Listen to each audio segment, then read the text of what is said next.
Have you ever heard a discordant car horn concert? That unusual spectacle unfolded unexpectedly in Bellville when a random morning traffic jam turned into a humor-filled symphony.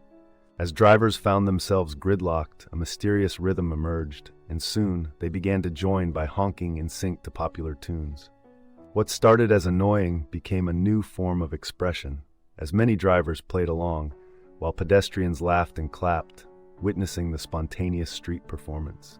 This bizarre yet amusing event transformed frustration into joyous communal music, demonstrating humor's ability to unite and create joy even in somber places.